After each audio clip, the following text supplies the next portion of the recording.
건강하고 바른 먹거리는 언제나 소비자들의 관심사입니다.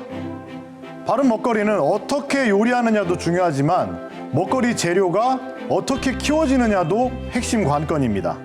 네, 그래서 CSI 소비자 탐사대에선 바른 먹거리가 건강하게 키워지는 현장도 소개해볼까 합니다. 농약은 물론이고 비료 또한 사용하지 않는 농사법이 있다고 합니다. 땅이 아닌 물에서 자라고 비료를 얻는 것도 자연에서 그대로 얻는다고 합니다. 과연 어떤 농사법일까요?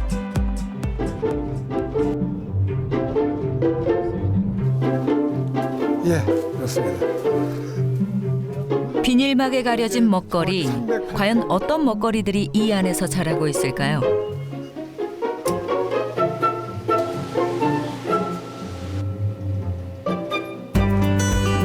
장막을 걷어내자 햇빛이 온실을 채웁니다. 다행히 안개가 거쳤나 봅니다. 보온을 위해 덮어두었던 비닐 장막이 걷히자 먹거리들이 정체를 드러냈습니다. 주로 샐러드나 쌈 요리에 이용되는 채소들입니다. 초봄인데도 불구하고 바로 수확이 가능해 보였습니다. 그런데 자세히 보니 잎채소들이 자라는 곳은 땅이 아닌 것 같습니다. 하얀 스티로폼 위에서 자라는 채소들. 왜 이 채소들은 흙이 아닌 스티로폼 위에서 생육되는 걸까요? 스티로폼 아래 무언가 비밀이 있는 것 같습니다. 이제 우리 그 양용어 수경재배는 바로 일반 수경재배하고 거의 흡사합니다. 이렇게 물 위에서 그 시로포를 띄워가지고 식물을 키우고 있습니다. 여기 여러분들이 그 뿌리 보시지만은 뿌리가 아주 건실하게 잘 자라고 있죠. 아주 건강한 상태입니다. 물도 보세요. 물 위에서 자라는 채소들. 그 물속이 궁금했습니다. 정말 채소들이 물속에 뿌리를 길게 늘어뜨리고 있습니다. 수생식물이 아닌데도 잎채소들은 물속에 뿌리를 내리고 토양의 지지를 받지 않은 채 성장하고 있었습니다. 채소들은 어떻게 영양분을 얻을까요? 예, 이것이 아주 중요한 비료를 만들어주는 그 원료 생산 공장이라고 말할 수 있죠. 이 안에 살고 있는 미생물들이 그거를 그 자연의 그 과정을 거쳐서 비료를 만들어줍니다. 이 수조에서는 식물의 생육터전인 물을 공급할 뿐 아니라 영양분도 생산된다고 하는데요. 물이 출렁이는 걸 보니 물속에 무언가 있습니다. 수조 안을 들여다보니 물고기들이 살고 있습니다. 향어와 잉어입니다. 한 수조에 약 100마리 정도가 양식된다고 합니다. 이 물고기들이 사는 물을 식물들에게 보내주는 것입니다. 물고기들은 수조에 살면서 사료를 먹고 배설도 합니다. 하얀 부유물들이 눈에 띕니다. 그래서 물고기하고 식물이 공생하는 정말 친환경적인 생태 교육으로 아주 좋은 우리 아쿠아포닉스 양어 수경재배의 원리가 되겠습니다. 아쿠아포닉스란 물고기 양식과 수경 재배의 합성어. 수조에서 사는 물고기의 배설물이 유용한 미생물에 의해 분해돼 식물에 필요한 질산염으로 바뀝니다. 물고기가 사는 수조물을 식물에 보내면 그 물에서 식물은 질산염을 얻고 뿌리로 물을 정화해 다시 물고기에게 돌려줍니다. 자연을 있는 그대로 순환시키는 방법입니다. 이제 아쿠아포닉스는요, 노지 재배 대비 물을 90% 이상 절약을 할 수 있어요. 왜냐하면은 물을 계속 버려야 되는 수경 재배와는 달리 증발되는 물의 양을 제외하고는 계속 순환이 되거든요. 그러다 보니까 앞으로 물 부족 국가인 우리나라에서도 굉장히 각광받을 거라고 예상을 하고요. 또한 땅에서는 뭐 비료도 주고 농약도 주고 제초제도 되게 많이 주잖아요. 그래서 토양을 굉장히 오염시키고 있어요. 이게 결국엔 다 하천, 뭐 강, 바다로 흘러가는데 아쿠아포닉스는 계속 순환되다 보니까 전혀 그럴 위험이 없고요. 물고기 배설물이 있는 물, 과연 채소에 안전할까요? 암모니아, 아질산염, 질산염, 그리고 물의 산성도를 측정해봤습니다. 암모니아는 물고기 배설물에서 나오는 독소입니다. 아질산염은 암모니아가 미생물에 의해서 질산염, 즉 자연 비료로 가는 바로 전 단계입니다. 식물이 자라기 위해선 질소, 인, 칼륨은 가장 중요한 성분입니다. 특히 질소는 식물 호르몬을 구성하기 때문에 질소가 없으면 식물이 자랄 수 없습니다. 인과 칼륨은 식물 세포 구성 성분이며 세포 분열에 중요한 물질입니다. 이제 pH 같은 경우는 6.5 중성이 딱 나왔고요. 암모니아는 지금 거의 한 0.1에서 0.2 ppm 정도 나와 있는 걸로 확인이 됐고, 아쿠아포닉스 수질을 분석해보니 식물 성장에 필요한 질소, 인, 칼륨 등 필수 영양분은 대부분 가지고 있었습니다. 그러나 작물에 재배되는 토양에 비하면 그 양은 매우 적었습니다. 토양에서는 부족한 영양소를 화학적 비료에서 얻고 있지만 아쿠아포닉스는 비료와 농약을 사용할 수 없습니다. 물고기들에게 치명적이기 때문입니다. 비료 농사의 기준에선 물속 영양 성분이 매우 적습니다. 그러나 그 안에서 뿌리는 필요한 영양소를 올곧게 빨아들입니다. 이 질소 수치가 낮으면 어떤 게 좋으냐면은 식물의 그 조직 세포나 신경 세포가 굉장히 촘촘하게 자라줘요. 그래가지고 조금 더 먹었을 때 식감이 아삭아삭하고 색감이 더 잘 나오는 거죠. 우리는 농약과 비료를 사용하지 않는 아쿠아포닉스 상추와 시중에서 파는 일반 상추를 비교해 보기로 했습니다. 같은 온도와 습도에 두었을 때 어느 것이 먼저 부패될까요? 한 공간 같은 위치에서 투명 상자 안에 넣어 관찰해 보기로 했습니다. 상추의 변화를 살폈습니다. 실내 온도는 30도를 유지시켰습니다. 그런데 실험을 시작하고 5일이 지나자 시중에서 판매되는 상추에서 변화가 일어났습니다. 시들어가는 건 물론이고 잎 끝 부분의 색깔이 바뀌기 시작했는데요. 검게 그을린 것처럼 변했습니다. 거기에 곰팡이까지 폈습니다. 그런데 아쿠아포닉스 채소는 5일이 지나도 색이나 형태가 변하지 않았습니다. 아쿠아포닉스 채소는 비료와 농약을 쓰지 않아 조직 세포가 촘촘합니다. 그래서 수분과 영양분을 채소 안에 충분히 담고 있습니다. 물고기 배설물로 키워내 다른 맛을 지녔다는 아쿠아포닉스 채소. 과연 소비자들은 그 맛의 차이를 느낄 수 있을까요? 아쿠아포닉스 채소들의 맛을 소비자들은 어떻게 표현할까요? A가 아쿠아포닉스 채소, B가 시중에서 파는 일반 채소입니다. 모두 8명의 소비자들이 함께해 주셨는데요. 향이 뭔가 약간 흑향처럼 그리고 달지 않아 약간? 채소가? 씹으면 씹을수록 달달한 것 같아요.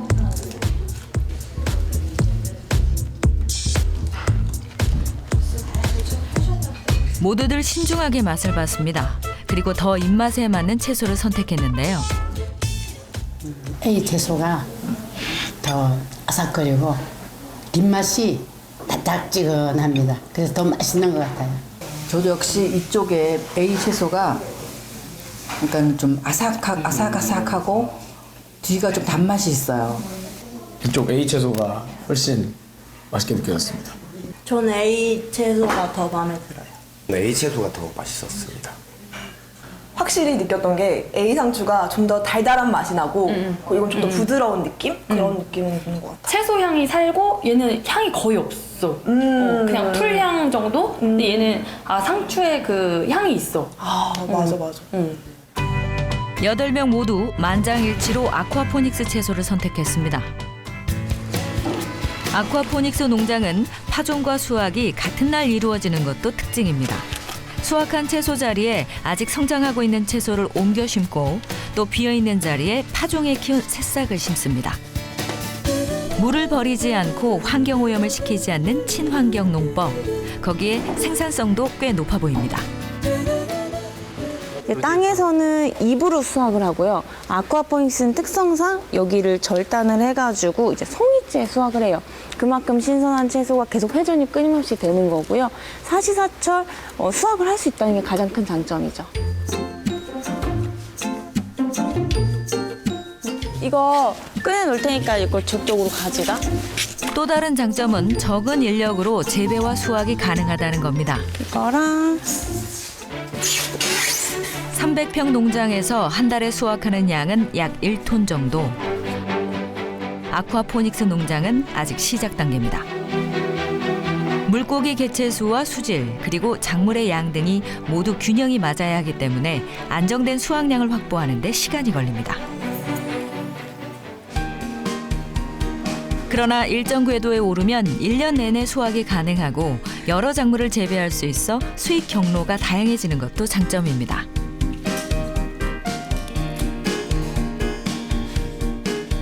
아쿠아포닉스는 구조적 특징 때문에 주로 서서 일을 해야 합니다.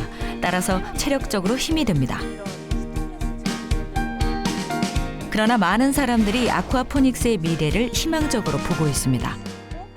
수학 선생님 하시다가 농사를 지시는 거예요? 이제 나이도 50 넘었으니까 좀 뭔가 이 농업에 대한 관심도 있고 진짜 야채, 좋은 야채를 내가 재배해서 내가 먹어야지 그러한 일단 간단한 생각에서 출발해서 내려왔어요. 이거 이번에 씨앗 바뀌었어요. 외국에서 들어온 그거 씨앗 바꿔가지고 테스트한 거니까 이거 한번 다 먹어봐요. 그럼 매콤하고 매운 맛을 내는 식물이야. 예. 어떤 것 같아요? 이걸로 그냥 하는 게 좋을까요? 아니면은 애전 종자를 한 번 더 심어서 뭐 테스트를 하는 게 좋을까요? 크기에는 상관없나 이게? 단지 약간 맛과 향 차이라고 보면 돼요. 그냥 이걸로 합시다. 지금 이거 예, 이걸로. 진짜로? 이상한 것 같아. 수확을 마치고 새로운 씨앗을 심습니다. 아쿠아포닉스에 대한 희망을 잇는 일입니다. 책과 분필을 들었던 손으로 토대를 다집니다. 그런데 이것 흙처럼 보이지만 흙이 아니랍니다. 코코넛 나무. 코코넛 껍질 간 것과 질석을 섞어서 흙 대용으로 사용합니다. 코코넛 껍질은 식물이기 때문에 물고기나 식물에 무해하고 부패가 느려 미생물의 활동을 촉진합니다. 질석은 온목의 광석을 1000도씨 고온으로 가열해서 광석 안의 수분을 팽창시킨 광물입니다. 수분을 머금은 돌인 것입니다. 씨앗도 조금 특별합니다. 이건 리치라인이라고 유기농 씨앗만 사용하고 있는 거고요. 현재 국내에서 많이 알려진 뭐 청상추, 적상추 이런 거보다 외국 씨앗을 많이 심는 이유는 진짜 우리나라는 싼 문화기 때문에 채소 종류가 많이 없어요. 그나마 많이 이제 알려졌다고 해도 외국에 비해서는 턱없이 부족해서 저희가 좀 특수한 농법으로 좀 더 맛있고 다양한 상추들을 우리 국내에 선보이고 싶어가지고 다 수입해가지고 독특한 채소로 많이 키우고 있어요. 이것이 질석입니다. 코코넛 껍질과 섞고 씨앗 위에 질석만 또 뿌려줍니다. 파종하고 나서 발화실에 두고 싹을 틔웁니다. 씨앗의 생존율을 높이기 위해서 싹이 나올 때까지 이곳에서 키웁니다. 10개의 씨앗 중 8개 정도가 생존합니다. 씨앗의 생존율은 농가의 근본이기 때문에 어느 과정보다 조심스러운데요. 특히 아쿠아포닉스 농법 발화실은 일반 농가 발화실과는 조금 다릅니다. 보시면은 이렇게 다 나와 있어요. 그래서 이렇게 물을 빨아먹고 성장을 하고 이제 어느 정도 본잎이 나온다 싶으면은 그때 배들을 옮겨주고 그렇게 정식을 하고 있어요. 씨앗 때부터 물과 친해져야 하는 아쿠아포닉스 작물들. 흙 대신 물에서 자라야 하는 숙명이지만 강제적, 화학적 환경이 아닌 가장 자연스러운 환경에서 자라게 될 새싹들입니다. 발화실에는 하루에 한 번 물이 공급되는데요. 발화실 밖 작물들과 같이 물고기 수조에서 나온 물이 사용됩니다. 천연 비료가 담긴 물입니다. 그리고 채소들이 정화한 물이기도 합니다. 이 농장이 생긴 지 2년, 그동안 단 한 번도 물은 갈지 않았습니다. 그리고 이 물을 새싹들이 흡수하고 세상으로 나갈 채비를 합니다. 젊은 농부는 이 새싹에 또 다른 꿈을 싣습니다. 건강한 먹거리라는 거를 올바르게 인식을 하셔가지고 소비자분들 모두 좋은 채소를 건강하게 많이 드셨으면 좋겠어요. 그런 바람이 있어요. 아쿠아포닉스 농법은 농가뿐 아니라 도시 일반 가정에서도 가능하다고 합니다. 네, 어서 오세요. 반갑습니다. 1년 전부터 아쿠아포닉스를 베란다에서 시작한 홍기수 씨 때 20년 전부터 집안의 습도 유지를 위해 키우던 물고기와 채소를 함께 키우고 싶어서 시작하게 된 아쿠아포닉스. 네, 여기 수중 모터가 있죠. 수중 모터로 물을 펌프해서 이쪽에 위에 칸으로 첫 번째 칸으로 들어가서 보면 또 이렇게 돌아죠. 돌아서 또 다음 칸으로 가고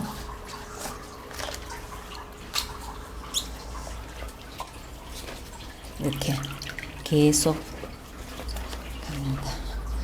그래서 아래쪽으로 보내주고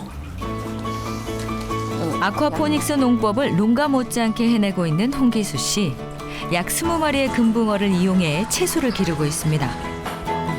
상추 등 다양한 잎채소뿐만 아니라 뿌리 채소도 키우고 대파까지 길러 수확해 먹고 있습니다. 그래서 채소는 사는 일이 많지 않다고 합니다. 이런 식으로 계속 잘라서 먹으면 며칠 있으면 3, 4일만 있으면 다시 이거보다 더 크게 됩니다. 그래서 또 잘라서 먹고 잘라서 먹으면은 저희들은 지금 남편이랑 둘이기 때문에 거의 자급자족이 다 됩니다. 우리는 이 가정의 아쿠아포닉스 농법을 자세히 들여다보기로 했습니다. 그런데 채소들이 스펀지에서 자라고 있습니다.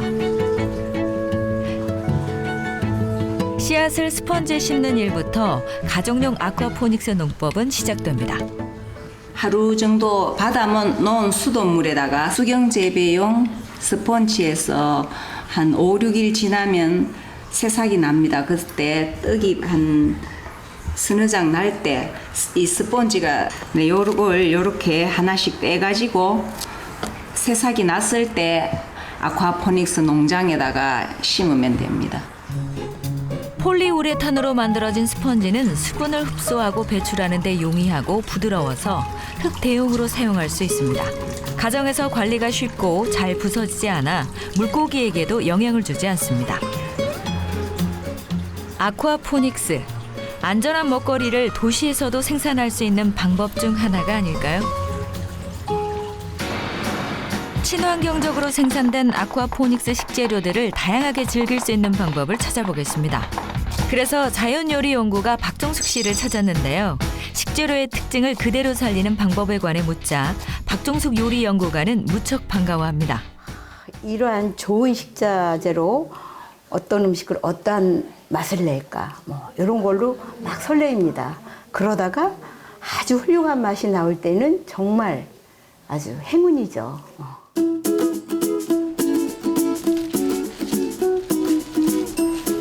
처음으로 만들 요리는 아쿠아포닉스 채소를 이용해 만든 피클입니다.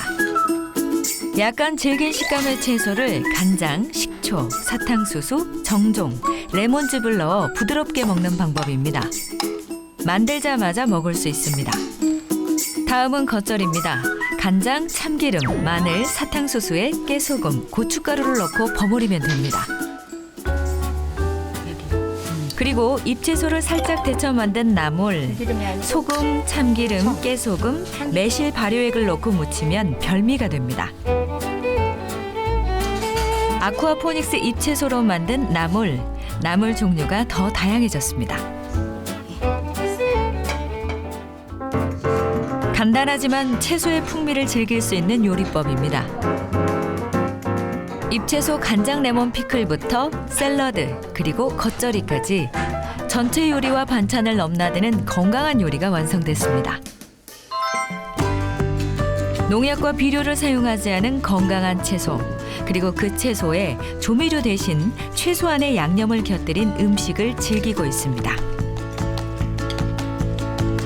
세대를 넘어 성별을 넘어 이 음식에 대해 어떤 답을 내릴까요? 건강하고 바른 먹거리의 진심이 통했으면 좋겠습니다. 그러니까 피클 같은 거는 절여놓은 거니까 사실 이렇게 힘 빠지잖아요. 근데 아직도 살아있잖아요. 그래서 그 기존의 뭐 레스토랑이나 샐러드는 좀 먹다 보면 진짜 아까 말씀해 주셨던 것처럼 흐물흐물해진다면 이거는 그 아삭함이 되게 오래 가서 재밌게 계속 그 잃지 않고 그 식감 느끼면서 끝까지 많이 먹을 수 있는 것 같아요. 먹거리의 맛은 재료가 70% 이상을 차지합니다. 따라서 훌륭한 요리사는 좋은 재료를 선택하는 데 최선을 다합니다. 그것이 오늘 건강한 채소를 소개한 이유이기도 합니다. 아쿠아포닉스, 물에서 채소를 키우는 것도 흥미롭지만 물고기 배설물이 자연 비료가 된다는 것이 놀랍습니다. 그리고 식물이 비료에서 영양분만 공급받고 물은 정화시켜서 다시 물고기에게 보낸다는 데서 자연의 신비감을 다시 한번 느낄 수 있었습니다. 그래서 스튜디오에 그 채소들을 준비해봤습니다. 거의 채소밭이죠. 적상추를 한번 먹어보도록 하겠습니다. 저는 초록색 맛을 한번 보도록 하겠습니다. 그냥 이렇게 봐도 굉장히 싱싱해 보이는데 네, 이것도 그렇군요. 한번 먹어볼까요?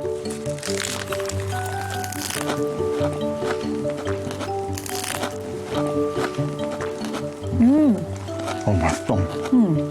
되게 아삭아삭하는데요? 아, 이게 신선하기도 하지만 단맛이 납니다. 고기 없이 이렇게 채소 드시는 모습 처음 봅니다. 이게 이렇게 많이 채소만 먹어도 쌈장도 없고 고기도 없는데도 그 부담스럽거나 거부감이 전혀 없네요, 맛이. 이 채소 맛에 신세계를 아주 발견한 것 같습니다. 우리 주변에 먹거리가 다양해지는 거는 소비자들에게도 좋은 일인 것 같습니다. 건강한 맛을 전하고 싶은 젊은 농부의 가치, 그것이 전해졌습니다. 네, 저희 CSI 소비자 탐사대에서는 소비자 권익을 위하는 가치, 그것을 지키는 프로그램이 되도록 노력하겠습니다.